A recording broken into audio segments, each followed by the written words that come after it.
Muy buenos días, muchísimas gracias. Bueno, enseguida le pregunto por cuestiones de su ramo, su competencia, pero entienda que tal como están las cosas y lo que vimos ayer en el Congreso, empiece por otras cuestiones. Primero por el tono de lo que se escuchó ayer y que ya vamos analizando los últimos minutos, del tono de unos y de otros, ¿cómo lo ha visto en general?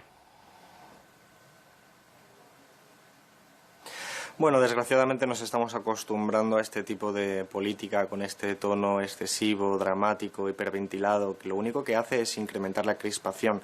No obstante, yo no creo que sea simétrico. Creo que hay una estrategia por parte de partidos de la oposición de derechas encaminadas a desgastar el gobierno a cualquier precio y que lo único que hace es encender los ánimos de la gente que se radicaliza y se crispa y se polariza nuestro país en un momento en el que eso es probablemente la peor de las opciones para hacer frente a una crisis sanitaria y a una crisis económica como la que tenemos encima.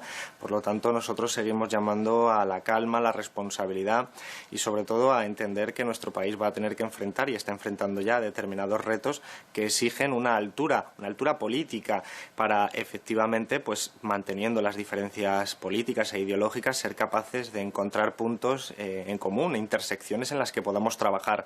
Por eso la mano tendida que el presidente Pedro Sánchez y todo el gobierno hemos echado al resto de la oposición, pues se mantiene porque es una mano para colaborar. Desgraciadamente, pues efectivamente hay que asumir ya que hay algunos partidos como PP y Vox que están en otra estrategia legítima, pero yo creo que muy dañina para la política, porque hace que la gente se aleje cada vez más de un instrumento necesario para cambiar la vida de las personas, y dañina para el país porque nos impide resolver problemas que necesitarían un acuerdo mucho más amplio del que hasta ahora estamos pudiendo labrar. Se habla en las últimas fechas, sobre todo en la última semana, desde que empezó el asunto de Interior, del que luego le voy a preguntar, de una operación en varios frentes de acoso desde la oposición de derechas al gobierno para hacerlo caer, para provocar elecciones. Sin embargo, escuchamos ayer repetidamente al presidente del gobierno decir que esta legislatura va a durar 4 años. ¿Está el gobierno más cohesionado? ¿Hay división interna sobre algunos temas? ¿Se solapa ante el nivel de ruidos de la oposición de derechas? No, el gobierno está profundamente cohesionado, independientemente de lo que haga la oposición, porque tenemos muy claro lo que tenemos que hacer en materia de políticas públicas y al mismo tiempo nosotros trabajamos pues día a día los apoyos parlamentarios como se hace en una democracia en la que no existe una mayoría absoluta, y eso nos da pues un tono de normalidad, y yo creo que efectivamente, aunque no se pueda predecir el futuro, pues yo creo que hay elementos para pensar que va a durar la legislatura completa este gobierno. Otra cuestión es lo que está haciendo la derecha y que, como decía anteriormente, busca el objetivo de desgastar por todos los medios al gobierno que ahora mismo representamos. Insisto, es legítimo, es parte del juego democrático, pero es muy peligroso porque no solo enciende los ánimos en la calle y en gente que se traslada esa crispación a las familias y a todos los elementos, sino que impide acometer reformas que, si tuvieran un mayor consenso, probablemente serían mucho más efectivas. Desgraciadamente es la oposición que nos ha tocado, ojalá nos hubiera tocado otro tipo de oposición más responsable. Sobre la situación del ministro del Interior, de Fernando Grande Marlaska, de todo lo que hemos oído en las últimas horas, ¿qué análisis hace? Aquí mismo se ha dicho que es excesiva en ocasiones, o bastante a menudo, según algunos de los analistas, la oposición, el ruido que está haciendo PP y Vox y Ciudadanos, pero que también tiene que ser un poco más claro el ministro del Interior con respecto a las sucesivas versiones del cese Pérez de los Cobos. ¿Usted cómo lo analiza? Yo creo que hay una sobreactuación que se está dando, que tiene relación con lo que estaba describiendo anteriormente, y hay una estrategia para desgaste del gobierno. Entonces yo lo enmarcaría ahí, es decir, ser capaces de entender una sobreactuación. Nosotros como gobiernos en muchos ámbitos puede que tengamos que ser criticados necesariamente por la oposición, y puede que algunos de esos elementos pudieran ser pues ciertos, pero al final no nos olvidemos de esa estrategia de desgaste. Con respecto a este caso particular, que es el que atañe al ministro de Interior, yo estoy totalmente de acuerdo con lo que hizo, y además es algo muy razonable en democracia. Hay determinados cargos de designación política que se deben a la confianza de la persona que representa al ministerio, que es quien elige y deja de elegir en su momento, cesa a aquellas personas que pueden desarrollar la línea política del gobierno. Si en algún momento se produce esa ausencia o falta de confianza, pues se cesa y punto. Y eso es lo que ha sucedido, y por lo tanto no estamos ante ningún tipo de evento anormal, sino el transcurrir normal de una circunstancia en la que, bueno, un alto cargo político ha perdido la confianza de su ministro. ¿Hay preocupación en el Gobierno por esta cuestión, su deriva político-judicial y, por supuesto, porque continúan las filtraciones? Ayer Sánchez, por ejemplo, aludía ya al antecedente de la llamada policía política o patriótica que hasta ahora no habíamos escuchado. No, nosotros no estamos preocupados, lógicamente, más allá de lo que ya acabo de describir, de que el clima no es agradable ni es el mejor para responder a los problemas de nuestra sociedad. Pero nosotros somos conscientes de que hay una estrategia de acoso y derribo por parte de la derecha que va a utilizar todo tipo de información. Insisto, alguna vez puede tener un atisbo de verdad algún elemento porque yo me haya equivocado en mi ministerio y me puedan criticar, por ejemplo, pero la inmensa mayoría de los elementos que se están lanzando contra el Gobierno son tergiversaciones, manipulaciones, un uso absolutamente indiscriminado de la información falsa y de los bulos, y por lo tanto nosotros no estamos preocupados, porque si nos dedicáramos a responder a todo ese tipo de cuestiones dejaríamos de hacer cosas que tenemos que hacer para mejorar la vida de las familias, y por lo tanto pues nosotros hacemos lo que tenemos que hacer y naturalmente pues rendimos cuentas ante el Parlamento como hemos hecho en el día de ayer y vamos saliendo bien. Vamos con asuntos más de su competencia, de su ramo. Por ejemplo, turismo. Julio y agosto serán claves. ¿Hay algún plan? Se habla ya de mediados de junio como momento o fecha para levantar la barrera. Usted ha hecho también alguna reflexión crítica y estructural sobre nuestro sector que ha sido contestado por parte del sector. ¿Cómo está la cuestión del turismo, que en este momento, señor Garzón, para España es vital? Bueno, yo lo plantearía en tres dimensiones. La primera es cuando la crisis sanitaria lo permita, pues las autoridades y el Ministerio de Sanidad pues habilitarán que se pueda ir ya a un espacio de nueva normalidad en la que efectivamente la actividad económica en todos los sectores, también en el turismo, pues pueda volver a la normalidad, y eso es algo que mucha gente está esperando, porque efectivamente el impacto, y esta es la segunda dimensión, el impacto sobre el turismo está siendo especialmente agudo por razones evidentes para todo el mundo, y el sector del turismo es muy importante para la economía española, representa en torno al 12% del Producto Interior Bruto, y por lo tanto pues esas pérdidas son muy importantes y hay que mitigarlas en la medida de lo posible. Por eso nosotros hemos hecho desde el Gobierno ya un paquete de ayudas que incluyen desde líneas ICOs turísticas, los ERTEs turísticos, desde el Ministerio de Consumo hemos ayudado a las agencias de viaje y además otras que están por venir. Y luego hay una tercera dimensión, como decía anteriormente, y es que esta pandemia nos obliga a reinventarnos, y este reinvento tiene que ver pues con que de aquí seamos capaces de establecer unas líneas de trabajo que nos permitan que dentro de 5, 10, 15 años España sea un país con mejores salarios, España sea un país que no tenga la precariedad que tiene hoy en día, que España sea un país que sea capaz de enfrentarse a eventos pues similares a los que hemos tenido que enfrentarnos en los últimos meses. Y eso es la reflexión a la que yo aludía cuando hablaba de hacer un cambio estructural. Si nosotros tenemos salarios que son peores que los de Alemania, no es porque seamos más bajos, es porque Alemania tiene una estructura productiva especializada en sectores de alta tecnología, sectores de alto conocimiento, y nosotros tenemos que aprender de esa experiencia, invertir en innovación y desarrollo, invertir en ciencia, ser capaces de reindustrializarnos por esa vía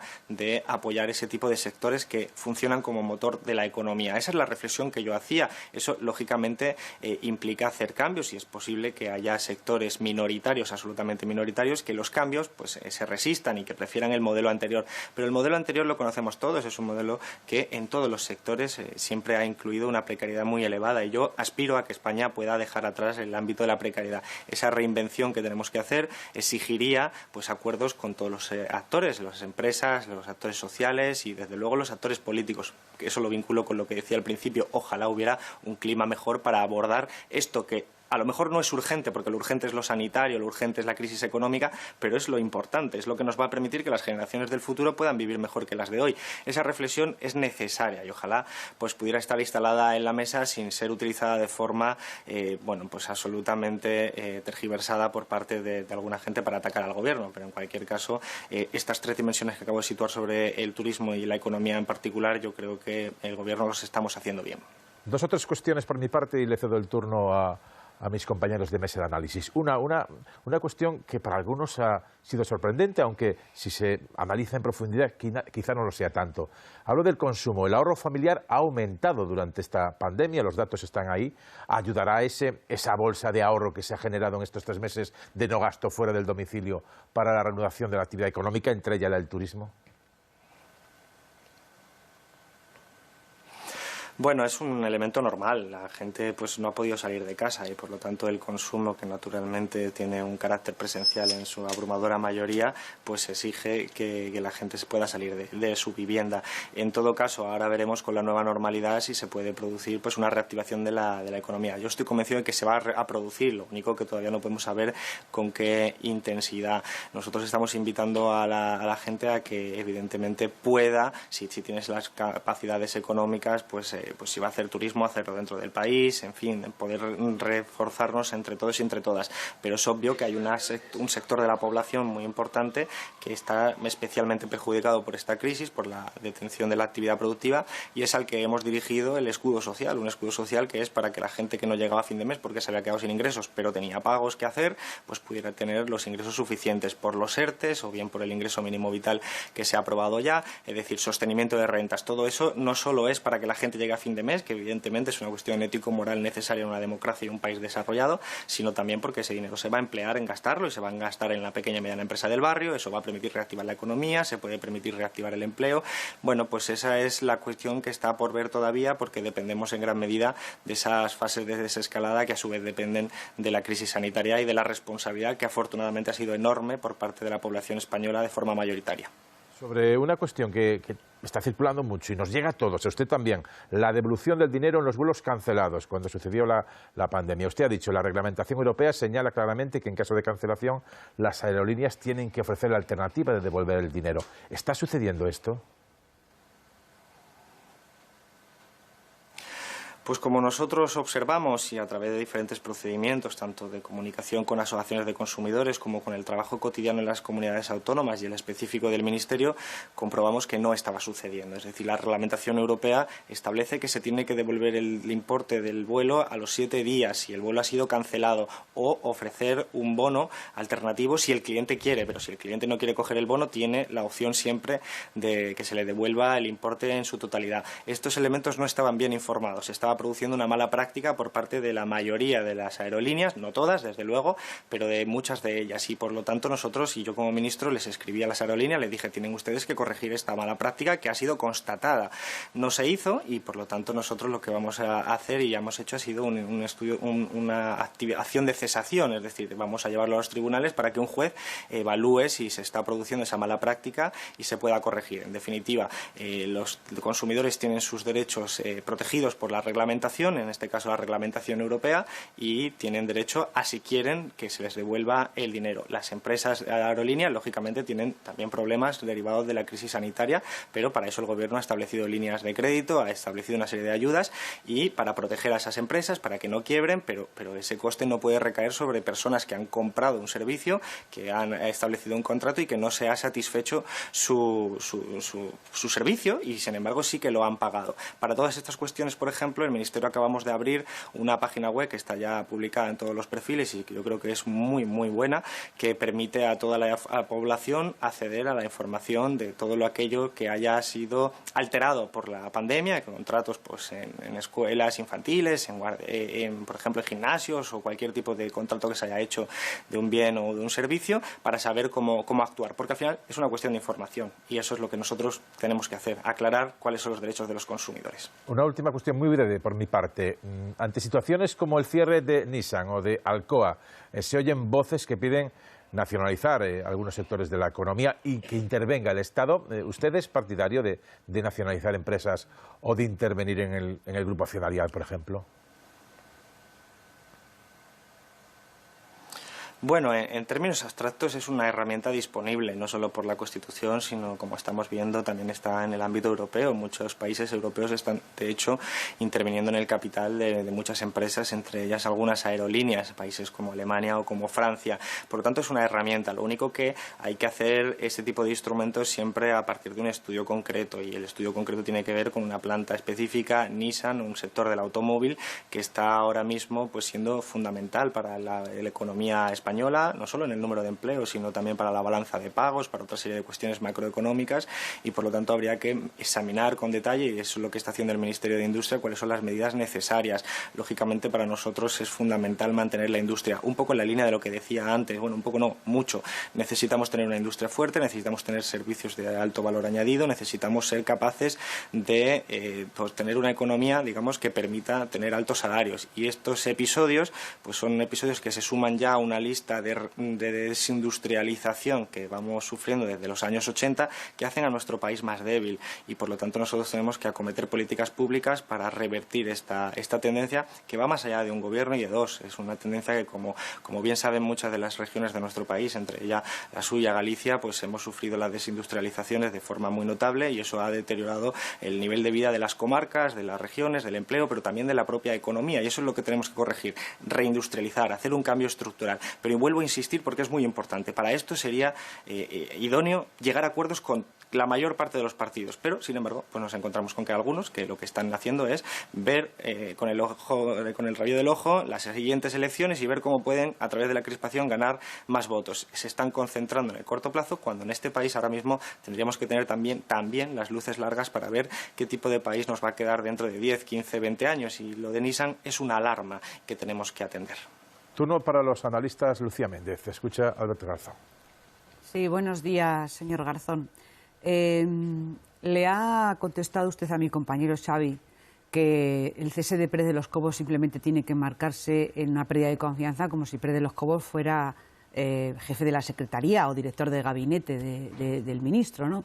Pero ha obviado usted unas cuantas cosas, ¿no? Que es que el ministro dijo en sede parlamentaria que había sido una pérdida de confianza, pero luego apareció una carta, la carta de cese del señor Pérez de los Cobos, en la que dice que fue a consecuencia de no informar sobre el documento del 8M, sobre la manifestación del 8M que fue enviado al juzgado. ¿A usted le parece normal que el ministro del Interior cambie sus versiones sucesivamente, o considera usted que esto, es decir, usted lo hubiera hecho, una cosa así? Bueno, el ministro de Interior en el día de ayer ya explicó por qué había dado determinadas versiones y en ese orden. Él explicó con detalle que no quería alterar pues lo que es el currículum y la trayectoria de una persona que, bueno, aunque hubiera perdido la confianza, para él era un profesional. Yo me atengo a esa realidad. Sin embargo, es obvio que cualquiera que vea el informe específico que hizo sobre la cuestión tratada de la incidencia supuesta del 8M sobre esta cuestión, comprobará que es un informe que no hubiera supuesto nada más que un suspenso en cualquier asignatura de cualquier tipo de carrera relacionada. Pero eso es al margen. Es decir, lo que se está planteando aquí es que, sea por ese o por cualquier otro motivo, se está produciendo una falta de confianza de un cargo político. Y yo, como ministro, tengo a mi servicio pues a mucha gente para trabajar en equipo que dependen de la confianza. Si hay alguien que de repente no tiene mi confianza, pues por las razones que fuera, la democracia establece que los equipos solo pueden funcionar a partir de ese escenario de confianza, y se le puede cesar, y eso es lo que ha sucedido. Todo lo demás es, bueno, lógicamente enfangar y ir hacia un escenario de disputa política que embarra los debates importantes que son a los que me refería anteriormente. Juan Cruz. Señor ministro, primero una pregunta y luego una curiosidad. La pregunta, ¿le respondieron las aerolíneas su carta? Y la curiosidad es, ¿dónde tiene previsto hacer turismo este verano?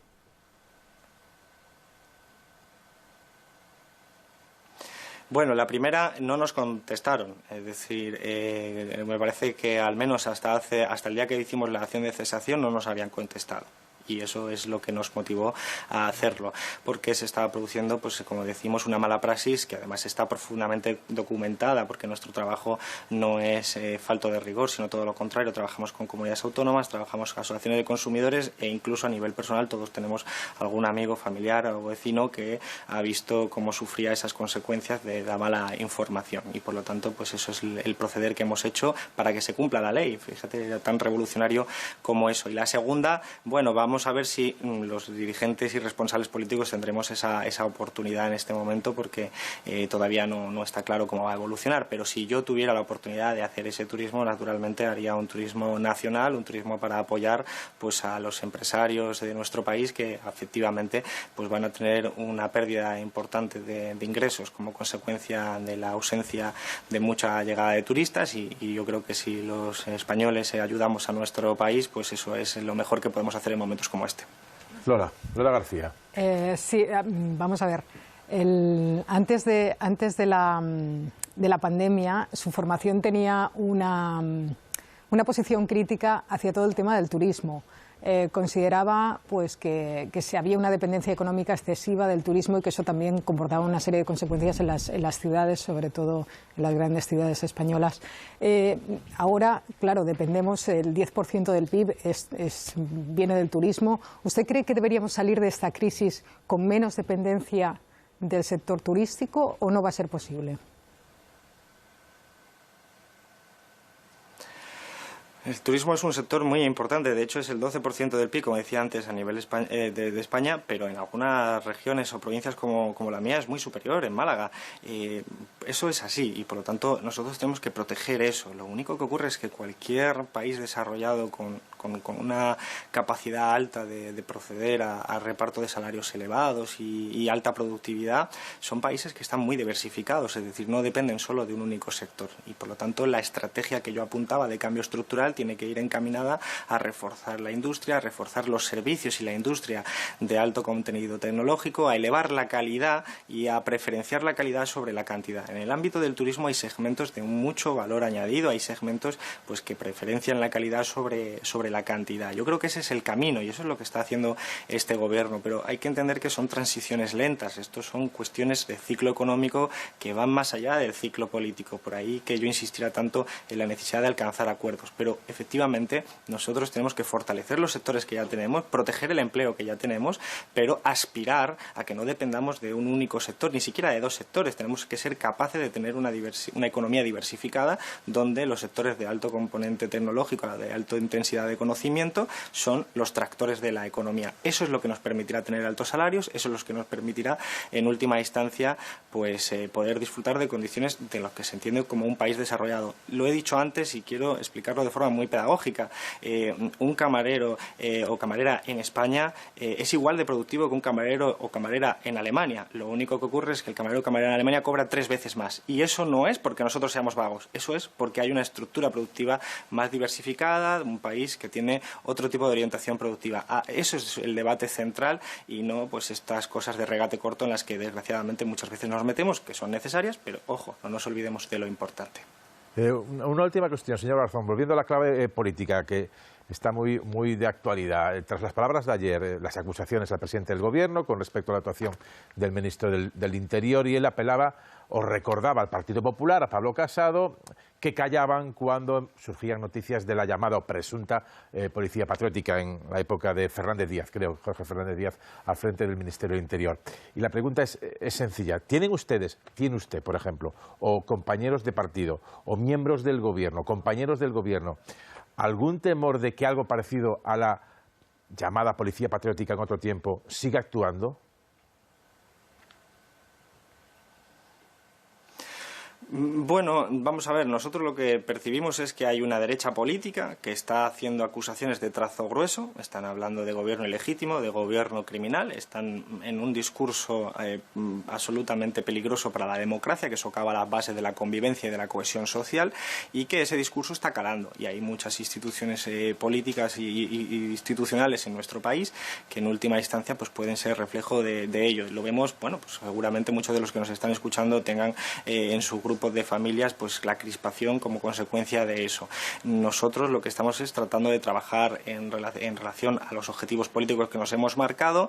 No olvidamos lo que ha sido el pasado, es decir, esto de la policía patriótica es que hubo una comisión en el Parlamento que determinó que se había utilizado la policía como una banda organizada para espionaje de los rivales políticos, y eso fue el Partido Popular, pero eso es una tarea que está acometiendo desde hace mucho tiempo pues este gobierno, primero primer gobierno del Partido Socialista en solitario, después el de coalición, para que efectivamente eso quede atrás en el pasado.